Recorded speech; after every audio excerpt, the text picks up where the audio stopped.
Hi, Dr. Alex here, and welcome to a short little video promoting a brand new Doctor Who book which has appeared on Amazon, and here it is! It is The Doctor Reads the Doctor by the Doctor, Regenerations Past, with the subtitle Revisiting a Few, but just the old favourites, hey? And bonus points to those Whovians out there who can recognise where that quote came from. As you can see, this is a Kindle paperback, beautifully rendered by Amazon. They're not paying me to say that, by the way. Complete with ISBN number and blurb on the back, just like a real book, because, as with all Kindle Direct Publishing, it is a real book. Look, it's got pages and everything, and print and stories and stuff, like you'd expect from a real book. So I'll just do a quick manual zoom for you. I have no idea if that worked well. We'll find out in post-production. And I'll try the same trick with the rear cover, complete with ISBN and blurb. I wonder if this will work.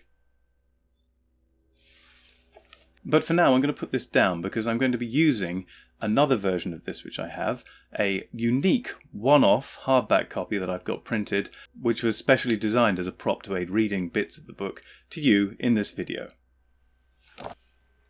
And by the magic of video editing, hopefully I have seamlessly swapped one book for the other, and now by magic you can see a brand new large version of the book. Incredibly, even has the blurb and the ISBN on the back. Anyway, what is this book you keep flashing at us, I hear you cry? Well, I have, as you know, I'm sure, been writing an alternative season 12 of The Doctor Reads the Doctor by the Doctor, giving an alternative to what the BBC and Chibnall are currently pumping out onto our screens, and in fact, largely eradicating the most egregious of canon violations in an elegant and humorous way. And so you've all seen The Doctor Reads the Doctor by the Doctor season 12 episodes, I hope, running 1 through 12. I do like the symmetry of that. The 12th Doctor, or at least a reincarnation of the 12th Doctor, or regeneration, going through 12 episodes, and that is also available not only as the YouTube series, but also as a Kindle ebook and a Kindle paperback. So now we come to this paperback and this ebook. My editor and dearest friend, Eon, persuaded me that my old stories actually had some value. Now, my old stories, of course, some of them, were already up on YouTube. If you've delved deeply enough, you'll see about 2 playlists down on my main page, there is the more general The Doctor Reads the Doctor by the Doctor playlist, and the first 5 videos on that are all older Doctor stories. 4 of the videos are based on the 3 stories I wrote for Big Finish. The Fear, The End, and The Barren Wastes, the final one being a story that was so large it had to be split into 2 videos. In addition, there is one more video on there, which was never released as a book, or in printed form, and that was The Three Masters, which I co-wrote with my friend and former editor, John Binns. And so I did have a back catalogue of Doctor Who work that I was reasonably proud of, but Eon persuaded me that even the oldest of my stories might still have some worth, and so I gathered all of my previous Doctor Who stories into one volume, The Doctor Reads the Doctor by the Doctor, Regenerations Past, and it is now there for you to purchase for the modest sum of $8 in the US, and it'll be slightly fewer in terms of pounds if you buy it in the UK, and I leave you to find out what it costs in your local currency by delving into it yourself, if you're from a different country. Now, as I've already mentioned, 4 of these stories are actually already available in video form on the aforementioned General The Doctor Reads the Doctor by the Doctor playlist.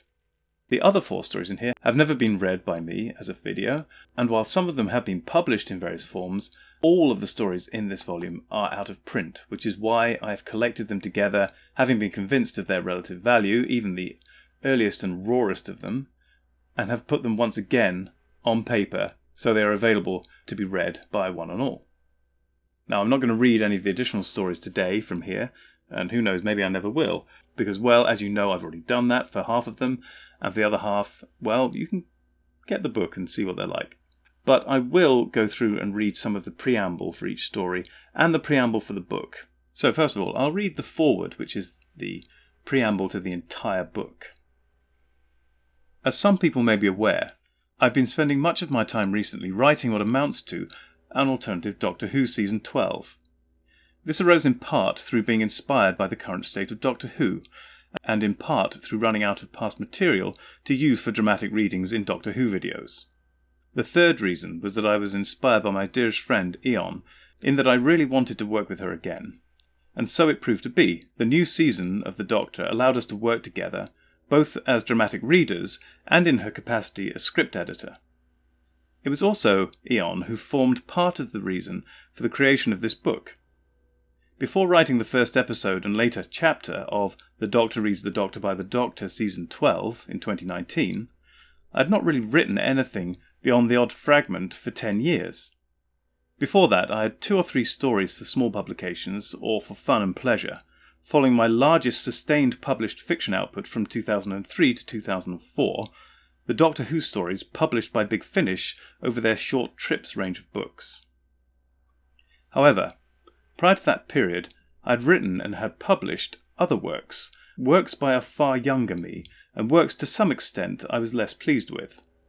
This was largely because I had been a much more youthful and rash man, and I felt this showed through all too clearly in the writing of that era. Then Eon read one of my earliest works, one which I was not just displeased with, but was positively embarrassed by. And yet she saw value and worth in it, somehow saw a story worth telling, and which had had some measure of skill in the delivery, even entertainment value. She helped me to see that there might be some merit to these works after all, although at the time I filed that thought for consideration at some future point in time and space. More recently, I was interviewed about my past Doctor Who experiences, and the topic arose of which regenerations of the Doctor I'd actually written stories about. Although I gave what I thought was a complete list at the time, I later realised that I had missed 1 or 2 out, going back into the dim mists of history and those very early, raw stories. So, these 2 recent experiences finally made me realise that perhaps all these old stories might be worth collecting and storing, even the earliest, most youthful examples. After all, none of them are in print anymore. Even the Big Finish ones have been out of print for many years, while still others have been in paper magazines which were likely to have disintegrated long ago. And so, here we find them, warts and all, like exhibits in a Time Lord museum. Right now, I feel almost like the curator. One other thing I'd like to add to that is that this compilation is bookended by 2 more of my dearest friends, Hugh Wilkins and John Binns, both fellow Doctor Who authors of their own right, and as well as being dear friends of mine, people I lived with for many years. And so there was a nice symmetry and completeness to having the book topped and tailed by my 2 dear friends, with whom I had worked, played, suffered, and enjoyed many experiences over the years. As mentioned, the first story in the compilation is in fact Sardines by Hugh Wilkins and myself, and I'll now read the foreword that I wrote for that. Sardines was written by myself and my good friend and co-author, Hugh Wilkins, in the winter of 1995 to 1996. We were both young men of 21 years of age, and had just moved into rooms in a shared house in Nunhead, London. For my part, I'd just graduated from university a few months earlier, with a barely passable degree in physics with astrophysics, and had just landed my first, poorly paid, job in London. Both Hugh and I had moved into rooms in this ramshackle house, which was so dilapidated the walls did not even reach the floors. In the depths of a cold winter, huddled around a single heater for warmth in Hugh's room, and with our minds suitably altered by what we had ingested and imbibed, "This is a far superior drink to meths," we blurrily hashed out, crafted, this very short story. Suffice to say, we had both recently passed out of university in a far from triumphant fashion, and we were both a pair of young reprobates down on our luck. These recent experiences clearly influenced what we wrote. For some context, the game of sardines was one traditionally played by students, whereby they would see how many of them they could fit inside a traditional British red telephone box. We submitted our completed short work to our mutual friend and soon-to-be extra housemate, John Binns, who was editing the respectable Doctor Who fanzine, The Silver Carrier. As far as I remember, that was where it ended up. I thought it had been lost forever. However, upon an hour's treacherous exploration of the loft, I discovered one paper printout, from which I have retyped it. Barring the odd typo corrected, this is the form in which it was originally published. One final note. This was a Seventh Doctor story. And I will interrupt myself there to say, the Rabbi from Another Planet, Zvi Lebetkin, will no doubt be very pleased to hear that this is a Seventh Doctor story. Although it is never stated explicitly in the story, we just assumed everyone would know it was the current Doctor. Remember, this story predates the Doctor Who movie with Paul McGann, and so we were still officially with Sylvester McCoy. So it turns out I did write a Seventh Doctor story after all, although the blame should be shared equally with Hugh. The second story in the compilation is Regeneration X, and here is the preamble I wrote. Regeneration X was written sometime from 1996 to 1997, certainly after the Doctor Who movie with Paul McGann was released, to judge from the opening description of the TARDIS in this story. Clearly the idea of new Doctors was playing upon my mind. By this time John, Hugh and I had all moved into a new flat, 180A McGuffey, Lewisham. While an improvement on the Nunhead horror, this basement flat was not without its quirks. We had an ongoing war with the mice, one of which I trapped in the toaster. It is possible they were seeking to capture one of us in order to dissect our brain. The mouse problem was resolved by the introduction of the rat. I have fond memories of Hugh taking on the rat in the kitchen bin, armed only with a broom handle. The battle was truly epic, and amazingly, both survived. It was during this challenging time that John asked me to write a short story to be placed on the brand new Silver Carrier website as exciting online content to draw in the subscribers. And so, Regeneration X was born. The X in this case was to denote some unknown, unspecified future regeneration of the Doctor. Not 10, it was not some uncanny Time Lord prediction of the future David Tennant Doctor. The title was also a play on words for Generation X, that famously authority-bucking and most punk of generations, to which Hugh, John and I just fell into the tail end. It was with this rebellious counterculture idea in mind that I formed this unconventional regeneration of the Doctor, unhealthy and potentially self-destructive habits and all. It seemed only natural to pair this Time Lord up with an 80s fitness freak companion. What better foil for this nihilistic, reckless Doctor? Again, early days and rough ideas, but hopefully there is something here to raise a smile. One final note. The reference to increasingly youthful future regenerations of the Doctor was, however, an uncanny prediction. Here is the preamble I've added for the fear. There was quite some gap between the last story and the next, The Fear, written and published in 2003. During this time I had undergone several regenerations, among them a change in career, while Hugh, John and I now all lived in different flats in different parts of London, although we were all still in very close contact. By now John had been made editor of Big Finish's next Doctor Who Short Trips volume, A Universe of Terrors, and he commissioned me to write one of these tales. This was to be my first story published in book form.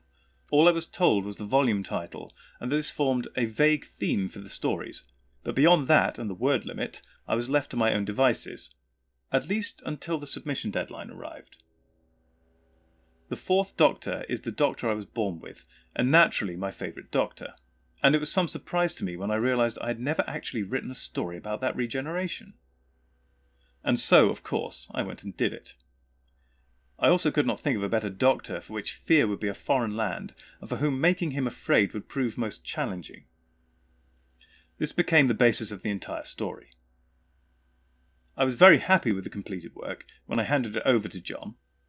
He said essentially, "Very good, now write it in the present tense." I was more than a little miffed at this. Not only do I prefer writing in the past tense, I also did not much like going through the whole story again and changing the tense of every sentence. However, John was absolutely right. It gave the story more immediacy and certainly made it stand out in the collection as a whole.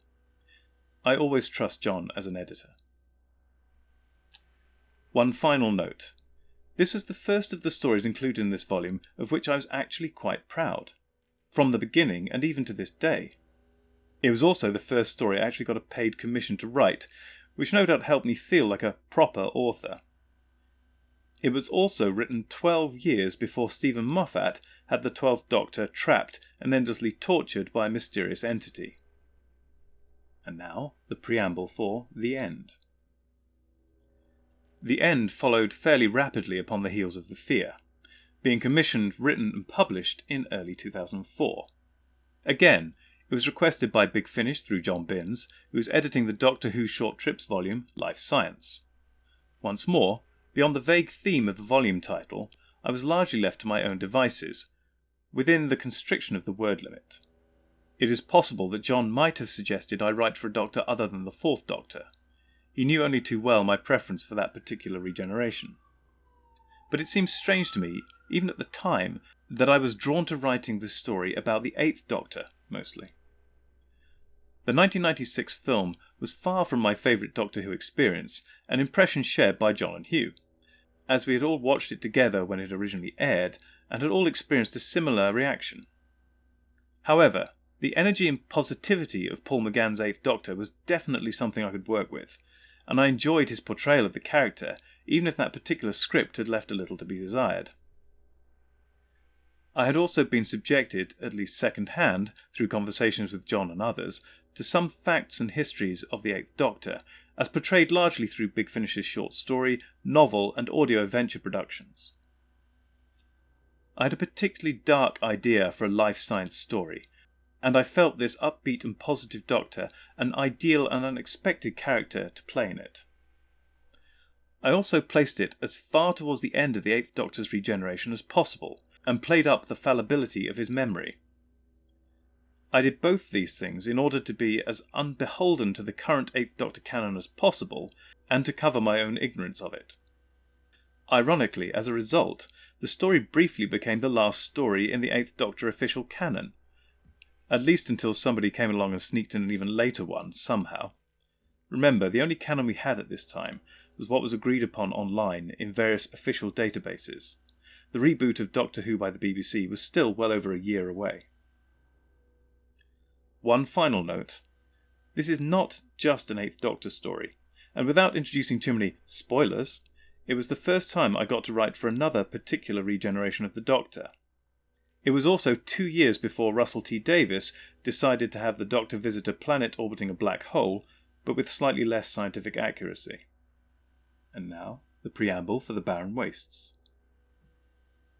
The Barren Wastes came hot on the heels of The End, being commissioned, written and published in late 2004. It appeared in the final Doctor Who Short Trips volume to be edited by John Binns, 2040, which had, as the title suggests, a near-future theme, specifically with every story being set in the year 2040. I knew, even at the time John commissioned me, that this was to be his last outing as editor, as he was going on to concentrate on other interests and pursuits. By extension, I also knew this was likely to be the last time I was commissioned by Big Finish to write for them. I was so far outside the inner circle of Doctor Who that from my perspective it looked like a dot. And so, I resolved to make the most of this last blast. I naturally picked my favourite Doctor, the 4th, at his most exuberant best, unfettered by any of the pre-existing companions. I also had watched many of my fellow authors in the previous volumes we shared play very fast and loose with the word limits, while I had been quite fastidious in that regard. Well, no more. I wrote a story of just over 14,000 words, pretty much double the word limit. I also wrote it so compactly and concisely that it proved to be, in spite of the sub-editor's best efforts, uncuttable. And so, in the end, it went to press at its full glorious length. I've been inspired by the dynamic and balanced pairing of John Steed and Mrs. Peel in The Avengers, and so sought to bring an element of this into my Doctor Who, via the companion for this story, Dr. Susan King. The story was an oddly accurate prediction of the near future, as it turned out, if not precise in every detail. Set in the Greater European Union, events centred around a powerful media baron seeking to use a right-wing and reactionary media to cause the United Kingdom to leave the GEU, to further his own nefarious goals. While in the story I predicted this would happen 36 years after publication, rather than the 12 years it actually took, it was eerily close to the mark. One might almost suspect me of owning a time machine. And here is the preamble for The Circle of Life. The Circle of Life was the first of 3 Doctor Who or Doctor Who linked stories written in 2008 to 2009, and are presented in this volume in the order in which they were originally written, if not published. This is particularly true of the final story in this collection, since it was mostly written in 2009, but the final 600 words or so were completed in 2017. These stories were all written in a dark period in my life, a period which began almost as soon as the final Big Finish story was published in late 2004. The darkness hung over me, draining my energy and sapping my confidence and creativity, dragging me ever downwards. At the time these 3 stories were produced, I would still not be free of this malign influence for another 3 years. At which point I would undergo one of the most dramatic, but ultimately liberating, regenerations of my life. And in the process, set me on the path to becoming a brand new Doctor. When I first looked back at these stories in order to put together this collection, I thought they represented a last gasp of writing from a crushed and defeated me, 4 years adrift from my last successful bout of crafting stories, and their completion signifying the end of my writing for good. Then I began to realise that these stories were written in the same year I began my master's degree, part-time in astrophysics, itself a stepping stone on the path to my ultimate liberation. I began to realise that these tales were not a final farewell, but the beginnings of a reawakening of my self-expression, the unlocking of my imagination. I am glad I can now see these works in a more positive light. The Circle of Life was a further exploration of the character of Susan King, the Doctor's companion in the Barren Wastes. Clearly I liked the character a great deal, and did not want to waste her. I wrote this story with a dual purpose. Firstly, to present it to John Binns if he relaunched Silver Carrier. Secondly, to have a story non-specific enough to be placeable in a science fiction magazine as a straight sci-fi story. In the end, neither of these ideas panned out. I have now added a short prologue to the story to give it a little more Doctor Who context. And now the preamble for Carpe Noctem. Carpe Noctem is almost certainly the most tenuously linked story to Doctor Who in this entire collection. While The Circle of Life was written about one of the Doctor's companions, Carpe Noctem was written about one of the Doctor's companions' companions. In spite of The Circle of Life never being accepted for publication, I still felt there was more story and characters to explore within that tale. In The Circle of Life, Susan King, the Doctor's companion from the Barren Wastes, met disgraced pilot-turned-security chief Victor Elliot. The nature of his disgrace was only alluded to in that tale, and the details never revealed, and so I wrote Carpe Noctem to explore that very idea. As with The Circle of Life, Carpe Noctem was written to be overt Doctor reference free, in order to make it acceptable to general sci-fi magazines. And in this case, the strategy proved successful. Carpe Noctem was accepted for publication by Nova Science Fiction magazine, where it appeared in late 2008. I also received the smallest paycheck I have ever been given for a story. But still, at least it was non-zero. This story was, at least in part, written in the present tense, much like my first Big Finish story, The Fear. In addition, it was also written in the first person, making this story by far the furthest out of my comfort zone as a writer. Still, at least in terms of publication, these choices seem to pay off. Again, as with The Circle of Life, I've added a new prologue in order to more explicitly tie the story back into the world of Doctor Who. I will just add one more thing to that prologue, and that is I now realise, looking back, why that story was so acceptable to Nova Science Fiction magazine and the editor Wesley Kuato. The story is in style the closest I've ever written to a straight classic science fiction story in the style of, say, Isaac Asimov or Arthur C. Clarke. And while it has some trappings of the modern era, there are subtle references to Richard Branson and the Virgin space exploration, space hotels and other ideas that were being floated around at the time and still are to this day. But, current day references aside, this was very much a classic space exploration science fiction story, and I now, looking back, realise exactly why Wesley Kuato and Nova Science Fiction magazine jumped at the chance of publishing it. And now to the final preamble of the final story in this collection. The Three Masters was one of the most fun exercises in writing I've undertaken, in spite of the fact that it occurred in the aforementioned dark time in my life. John Binns and I had long toyed with the idea of writing together. In 2008 to 2009 we finally did. The story idea was as silly as it was enjoyable, and the entire writing process was a riot. However, entertaining as it was to work on, life got in the way and eventually threw us both off course, at least in a writing sense, and it was abandoned sometime in 2009. This had always annoyed me, however, since I knew just how close to completion it was, and I hate to leave things unfinished. So, sometime after I was liberated from the darkness in my life, and had regenerated in so many ways, I returned to look at the story in 2017. I asked John for permission to finish it, which he graciously gave, and so I quickly dashed off the 600 or so words needed to tie up the few loose ends in the tale. We then tried to place the story, and were shocked by how few outlets there were for Doctor Who fiction by this time. Certainly practically no independent publications remained. Oh, how times had changed. We attempted to submit it to a charity publication, but they rejected it on the grounds that they already had a multiple master story. As it turned out, that particular Doctor Who story collection unfortunately fell apart and never saw the light of day, so I suppose we dodged a bullet there. And now, of course, it is here. This is naturally a comedy. The Fourth Doctor plays a part, as seemed only fitting.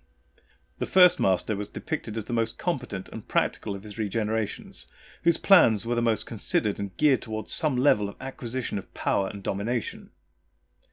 The Second Master is, of course, the failed Regeneration Master. We nicknamed him alternately Crispy Master and Compo Master, the first being a reference to his burnt and blackened appearance, the second being a reference to his character's similarity to Compo in the long-running British comedy The Last of the Summer Wine, the death knell of many a childhood weekend. The Third Master is similar to the first, except all his plans are just thinly veiled attempts to kill the Doctor. And there you have it, a snippet of what lies within The Doctor Reads the Doctor by the Doctor, Regenerations Past. Available now on Amazon both as a Kindle ebook and also as the paperback you saw before. And if you'd like to enjoy some of the stories before purchasing the book, or indeed instead of purchasing the book, if you are fiscally strapped in these troubled times we live in, then 4 of the stories are covered in The Doctor Reads the Doctor by the Doctor general playlist, which is the 3rd one down on my YouTube channel page.